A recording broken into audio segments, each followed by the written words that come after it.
So fashion actually is not as sexy as we all think it is, all right? And that's the truth. Yesterday, today, and tomorrow. Hi everyone, I'm Liz Chu and welcome to What's Up, your business accelerator to fast track your success. So today I'm with Sylvia Lim. She is this beloved Singaporean designer and owner of Triologie.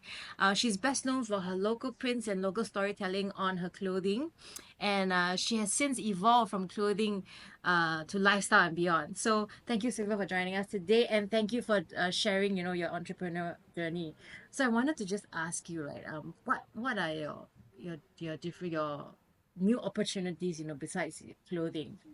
Well, thank you for having me. Yes. Listening to my very long 12-year stories. No. So I think essentially my core, of course, is my clothing line. And from my clothing line, I realized over the years that, I'm getting a lot of interest in my print stories. So because I started telling a lot of my Singapore stories, and I'm still telling as we speak. Yes. I kept telling my Singapore stories. There's so much in Singapore to offer. I'm one of the first people who put kueh-kuehs on clothes. Yes. Architecture or lifestyle, or I put so I'm one of the crazy people who tell my Singapore stories on my fabrics. And I started having, I think it all started when I have people coming into the store asking for gifts. And or they want to, or corporates coming to me wanting to purchase gifts for their overseas visitors, or something that they can call a Singapore gift, right, beyond a Malayan keychain. Yes, of course. So they want something different. Yes. But yet tell that Singapore story. Yes.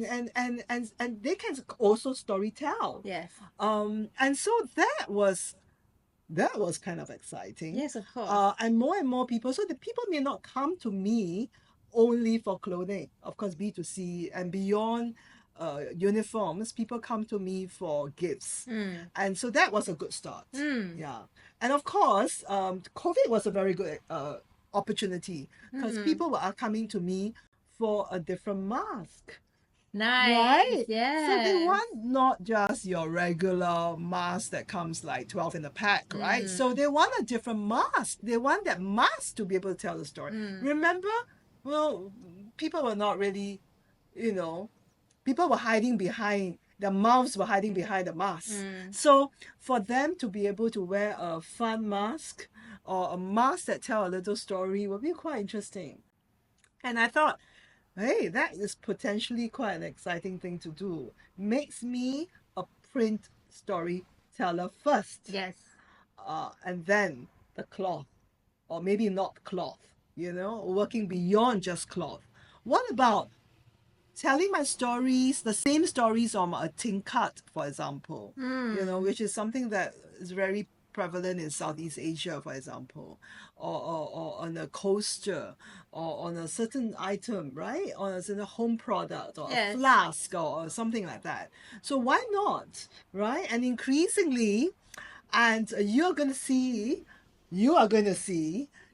my prints on maybe a luggage, or my prints on a travel cube, it or will on definitely make identifying luggage isn't it? easily. Can you walk around?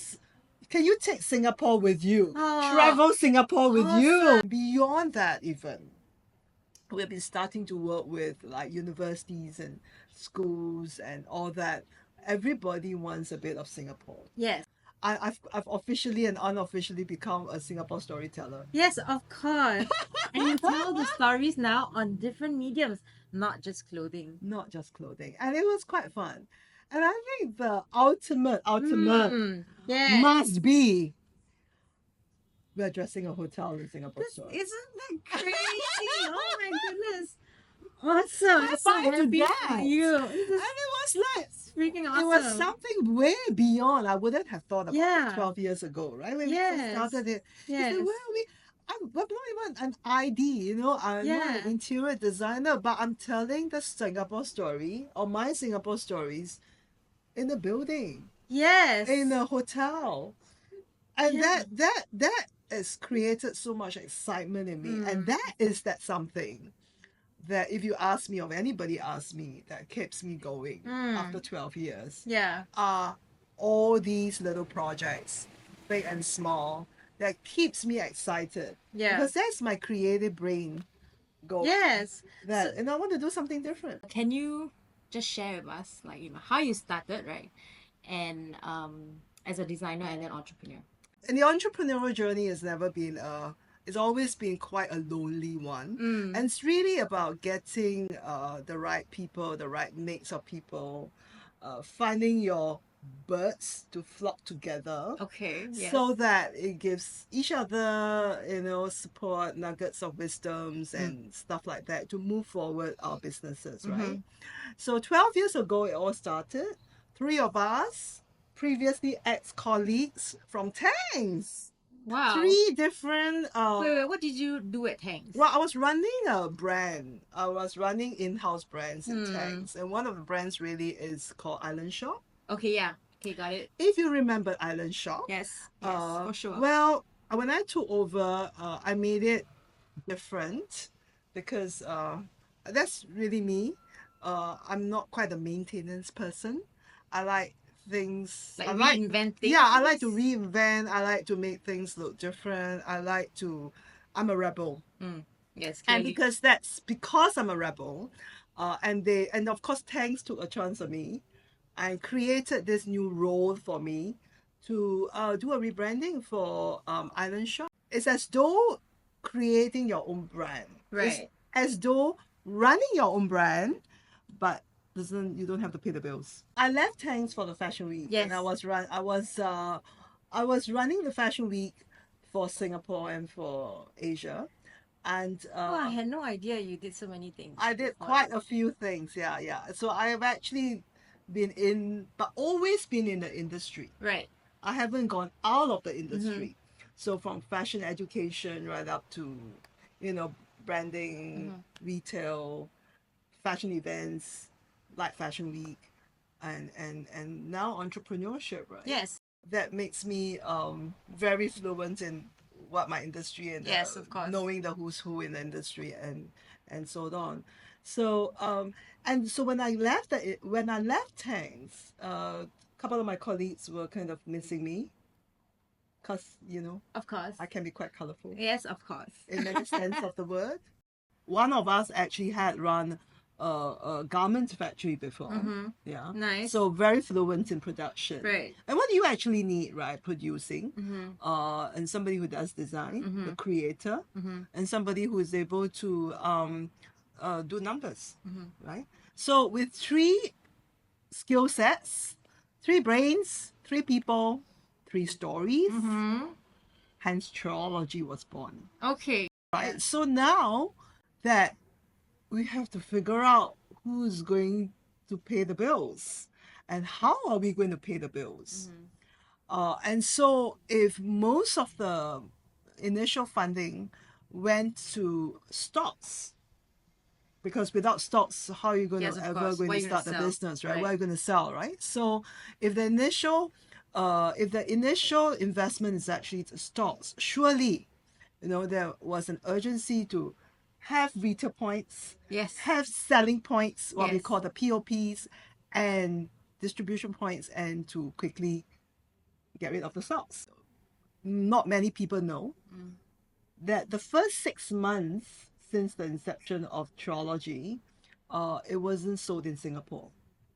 Oh, where was it sold? It was sold in Malaysia. Oh, I had It no was sold idea. in Bukit Bintang, in KL, in Kuala Lumpur. So I had to do a U-turn back from Malaysia because of a variety of issues. One was manpower, the other was ringgit was getting weaker. And I thought that, you know what, for me to do a 5 a.m. drive on a Saturday, it was a weekly drive from on Saturdays, a 5 a.m. drive from Singapore to KL and back on a Sunday was not quite fun after all. Yes. Yeah. Yes. Yeah. So I thought that it was taking a toll. And my little car at that time was just packed with stocks.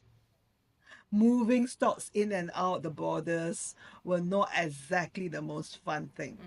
Although it was a really good learning experience, but it was not the most fun. Okay, my mom, who saw me running around like a headless chicken, and I think she kind of half gave up on me, but she said something was quite interesting, and that got me thinking, and that was quite the turning point. She says, you know what?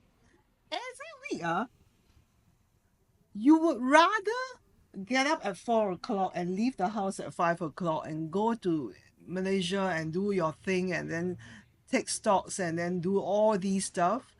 And by the time, have you not considered that if there was a fire at the store, it would have been chow ta. Your things, your stocks would have been chow ta by the time you get there. That's true. Now, if you had a store in Singapore, you're in any location, you're on site in 20 minutes. You could still save half your stocks.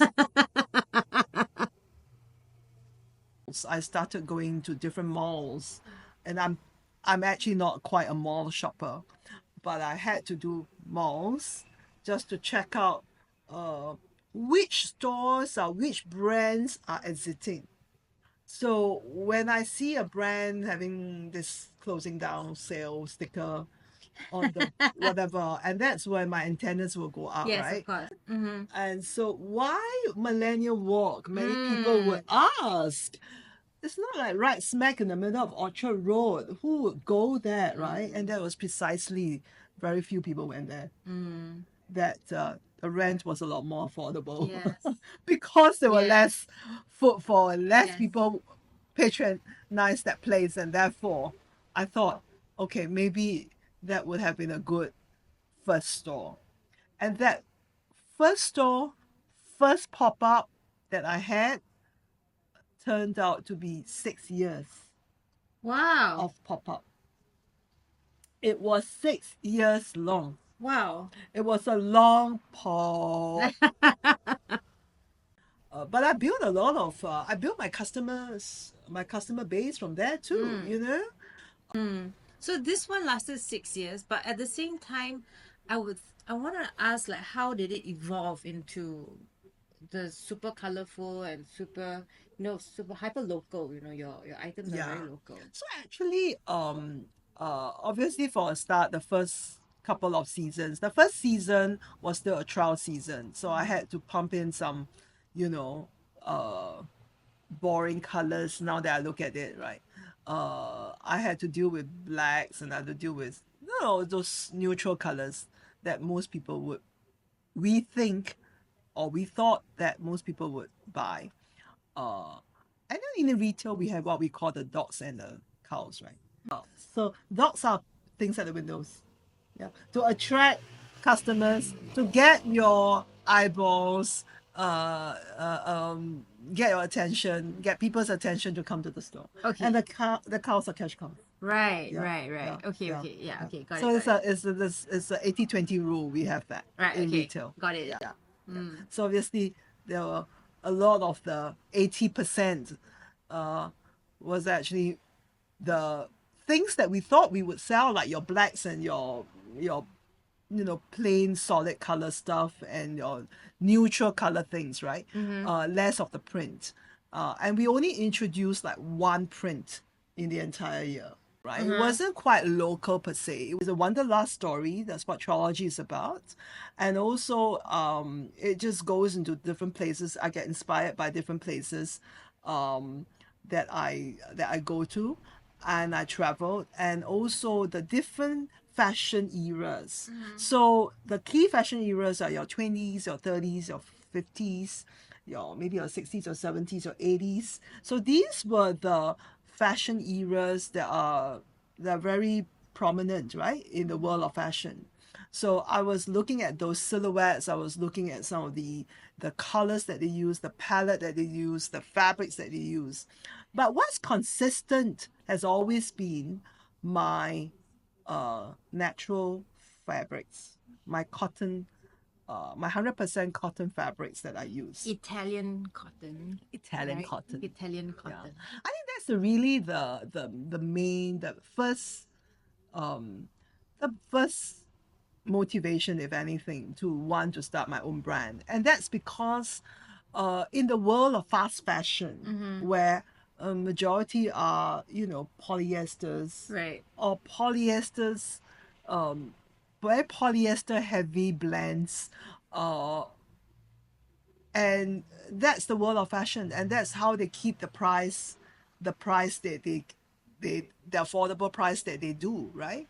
But question really is that, I didn't really want the buy and throw away concept. I want something that is suitable and for the climate, for our weather, and what are the offerings at that time out there. And that was really what got me thinking. Right. And that was actually quite in line with what I did with Island Shop. So Okay. we started using European cottons Right. from the mill, and we were using very high quality. We use linens, a lot of linens, and we use cotton linens and more natural fibers. We were already doing that for Island Shop.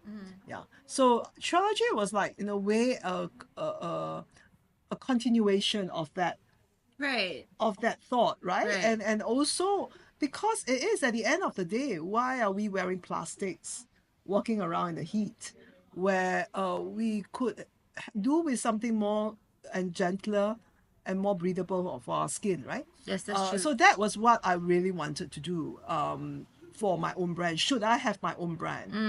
And of course, there will be splashes of color, but maybe not as over. I'm just overdoing it now, but maybe less of, just but more in still space now. splashes of color, Right. because it's truly my personality. Yeah. And without color, it was like, maybe I bump up my 20% to maybe a bit higher, maybe less off the 80%. And so that was something that, we had to work out. That's a job of a merchandiser. That's a job of a buyer at that stage in my life. It was too initial. It was a Okay. lot of trial and testing and that sort of thing. So how long would you say the trial and testing period was? And then you can keep looking at numbers, you keep studying the numbers, and you see, look, the dogs are getting more. The moo cows can go home. Okay. So actually, people were, and I realized at that point in time, very quickly that, look, actually, Singaporeans, our locals, are quite open to wearing colors and quite open to wearing prints and quite open to wearing things that are a little bit more less wallpaper-ish, right? So really, I think people are quite open to, Yeah. if there were enough offerings out there, Yeah. enough options out there, Yeah. I think people were quite open to doing that. So I think at the time there wasn't a lot of like local prints like what you've done. I know there have been copycats after. How did you like take the leap, have the confidence to like try this and then to believe, that people will buy it?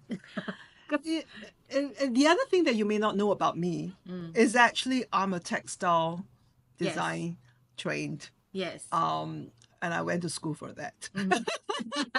Instead of law school. It's true, instead of law school, she went. I went to school for that, and I am a very much of. I've always called myself a printer, because I used to print my own fabrics, and I went to school for that, and I knew what. I was doing silk screening to rotary printings and different methods of printing, and I'm a very print-based person. So that to me has always been at the back of my back burner, because if I had my own brand, if I had a say in what I do, I would like to do what I'm good at and what I'm trained at. And Yeah. because that was quite absent. Because when you work for other people, you can't do what you want, Yes, right? So you yes. really have to follow the creative direction of the brand, Yes, right? of course. So for me, now that I am the creative director of my own brand, surely I can start to bring some of these back. And so I started then introducing prints of various types, prints that I'm very fluent in, and that's my forte. And I was creating prints of my trips, of my, it's the whole Wanderlust story, right? And little did you know, it all started and it went with a big loud bang, and it was sold out. So sell-throughs or business side of me does dictate quite okay. The business course. side of me Of course. dictate my creative direction. Yes, of Let's put course. it this way, Yes, right? yes. Because I still have to pay the bills. Remember? Of course. Yeah. Yes. So my second season, my first season was the 20s, right? My second season was actually Wizard of Oz. Oh yeah. Oh, I'm I so sorry I didn't get to see that. created Tin Man. I created Dorothy. Oh my goodness. I the created lion. my lion, and I did have tassels. It was very tactile. Do you have the shoes? I had the shoes. Oh, I the had shoes, you the had the whole. I shoes? had the Mary Janes. I do. Oh. It was actually quite funny because I'm actually very much a storyteller myself. Yes. I love to tell a story. Yes. And my creative direction, whether today or yesterday or tomorrow still, it would have been a collection just led by stories. And Wizard of Oz was a story, and it was set in the 1930s 40s period, and I created capsules. Tin Man was one capsule, Lion was one capsule, Dorothy was one capsule, etc. And I started creating that. And I started creating prints, tin prints for Tin my Man. goodness. It was like the funniest, and I just started creating like ginghams and checks and all that for Dorothy's. Nice. And I started doing that. And you know what? So obviously it was one step closer to colors and to prints, to things that are a bit more tactile, because it was sold out. Awesome. It was a sell-out collection. Awesome. So for every step of the way, obviously I'm such a conservative person. I had to be. So I wasn't too crazy. I was still very conservative in what I offer in the store and to my customers. When I knew that, it was very sell-through led, right? Yeah. So when I knew that, people were actually quite open to like a single print, or people were quite open to a certain style. Right. So let's maybe perhaps bring back the third season, and then the fourth season, and then the fifth season. And it was that. And it was like little by little, it was a learning curve for me or for my team, on who my customers actually were. Okay. So for a start, for any brand, I mean, you can have the best designs, you have the most creative collections and all, but you really are, as a new brand, you really want to know who your customers are, right? Yes. What is the demography of your Yes. customers? How much will they pay? What will they Yes. wear? What are they doing? What's their age, beyond the age? How much will they? And at the end of the day, Singapore is actually a very small market. And remember 10 years ago, 12 years ago, it was only the start of our own supporting our own. That's true. And it was still a stage of, who has the latest and the greatest it bag, maybe, the latest and the greatest designer, right? And so having our own locals supporting our own Support Singapore SG, before hashtag Support Singapore SG, it was anybody's game. It was truly anybody's game, right? It was not easy, but it was a start off. People were a little bit more open. There were more young brands out there, and I think our government was a lot more supportive in that sense on supporting local brands. Right. I was perhaps, if you like, in a good space. Yes. Yeah, and a good time. Yeah. Because that was the start of awareness, of education, and I think we were in a good time to start our own brand. Yes. For young designers who are maybe just starting out, right? And you've already shared a few things, but I wanted to consolidate them here. Okay, young designers who are just starting out, how do they go from just starting out, right, to becoming sustainable, like your brand? You know, I know there's a whole. You're gonna say something about numbers and P&L, what sells, the cows and the dogs and stuff.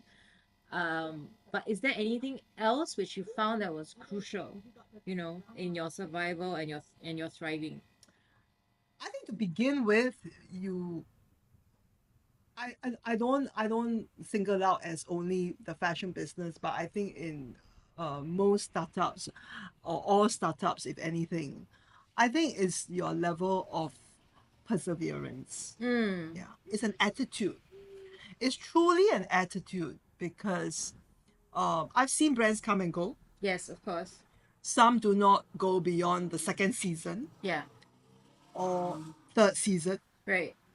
And how do you continue to innovate and continue to create and continue to give a fresh offering to your customers?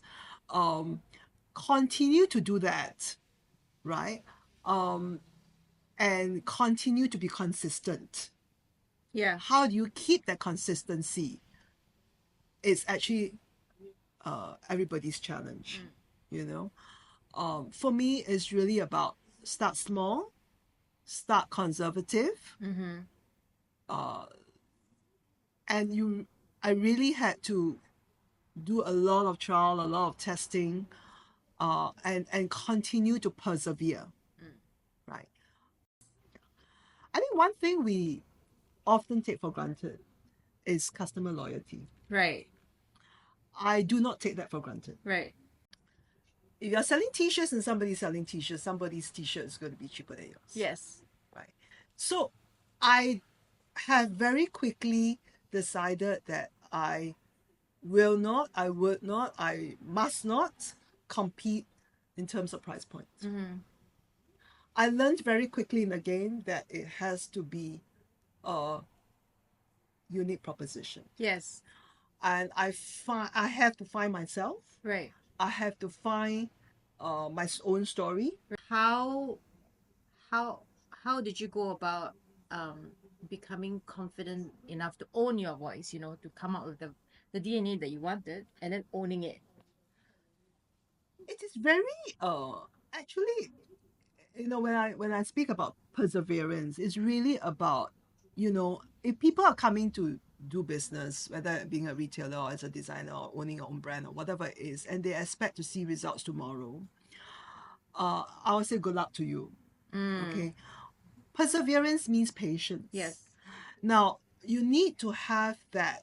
Well, I felt that whilst it was really very tough, one of the toughest things, because how patient can it be? Because every day is money. Yes. Every day is cost. And then you feel it like burning your pocket. And of course, because for every person that sits in here, for every time I was telling my team, every time you open the store, you turn on the lights, you turn on the aircon, Yes. that's cost. Yes. Your cost starts ticking. Yes. So how patient can it be? Yeah. If you can't make sales today, you can't make sales today. But how can you make sales Yes. today? Because today is a cost. Yes. So, but with patience, perseverance, you get your confidence, because until and unless you see results, where are you going to get your confidence from? That's true. Right? Yeah. Until the first ticket of the day, when your cash register starts to ring today, you celebrate your wins. For me, in my world of, my drawing board, I offer one print. I offer one capsule of colors. And then when it sells out, obviously I offer another capsule of colors. I offer another print. I offer another print stories. I offer another something else. And that kind of grows, right? But one of the things that I am very constant, very consistent rather, is that do what you're good at. Do not look, just don't look over your shoulder and see what people are doing and try to copy and do what they do. Okay. Yeah, because everybody, there's a space for everybody, right? So do what you are good at and do it well. I feel that for me, uh, and try and test it. People like my prints, people like my fabrics. So I keep doing what I'm doing. I kept doing. I have been very consistent in just offering print stories after print stories after print stories, right? And obviously, as you do that, you are expanding your range. As you do that, you are getting more and more eyeballs or appreciative eyeballs, you hope. Yeah. And you get people who starts to talk about it, and that's what you need, right? And then when one person tells five people and five people tells 50 people, and then that kind of a thing, and then people starts to want to check you out, and that was like, you celebrate small wins. Yes. And when you start celebrating small wins, you gain your confidence and you keep doing what you're good at, and I think that's the whole cycle, and you just repeat. So, what are the mistakes that you feel that you're comfortable to share, that that you have made that you would advise younger designers who are looking to grow their brand to avoid? Like, So so fashion actually is not as sexy as we all think it is. All right. And that's the truth. Yesterday, today, and tomorrow. And that it will continue to be the truth. Why? Because number one, it is still one of the more backward industry. backward in a More sense. backward industries, for example, you can automate most anything nowadays with AI, with things like that. Right. But with garment factories, it's still a very labor intensive factory, very labor intensive trade. Right. No one can sew the piece of garment for you. No robots can. Yes. No robots can sew. You still need a production line. You still need laborers. You still need sewers. You still need a pair of hands to do that for you. Right. Right. Okay. So it's still a very labor intensive industry. So how sexy is that? Number two, I hate to put people off, but it's the truth. It's one of the lower paying jobs Okay. amongst all industries. If you really are looking at a good paycheck, go look somewhere else. But it is an industry that everybody needs, because everybody still wear clothes. Yes. Right? As long as people wear clothes, we are in business. Yeah. Right? So it is really about, first and foremost, you must have the heart for the industry. You must love it enough. You must love it enough to look beyond just the dollar sign. Right. It is also an industry that is constantly evolving, constantly changing, right? Because it is part and parcel of people's lifestyles. Right. Right. As a country flourishes or getting more affluent or whatever it is, it's part and parcel of a lifestyle. Your lifestyle changes. Your clothes change. So it is about, how innovative can you be, right? But as far as I'm concerned, for Triologie and for my business, it's really about telling my story, and I keep telling my story. I keep doing what I'm strong at and I'm good at and what people appreciate. As long as I can continue that, as long as I can be consistent in that, and innovate along the way, Yeah. like suddenly do ultra lux and go 3 notches up. Yes. The context of it is that Sylvia she launched her couture lines at Ultralux for the past 3 years. 3 years. 3 years. 3 years ago. So that has really evolved her design and her offerings as well. So yeah, that's another level. Yeah, and it's And even that was done in a really cautious. Was done also done cautiously, because I suppose that is the investor in me, if you like. I don't go way. I can go crazy with colors, but I think where numbers are concerned, I'm actually quite conservative. Yeah. In Okay. that sense. So one thing I wanted to also let you know, like I really respect you as an artist, right? The way you have explained to me the way you ideate and stuff like that, right? And also you've created this world that is very distinctive and very you, right? And you know push forward with confidence and I'm just so glad that now people are getting to know it more and more people are getting to know and if you're crossing sort of not just from clothing, going to lifestyle, even dressing a hotel. It's such a prolific storyteller in that sense. You can use different mediums to tell stories, and I'm so very grateful that you have decided to walk this path, because it has also inspired me to create my own universe, and I'm very excited to see what that will look like as well. Well, I look forward to your journey and to your story. Yes. So yes, thank you so much for your time. Stay tuned for more videos from WhatsApp. Most honored.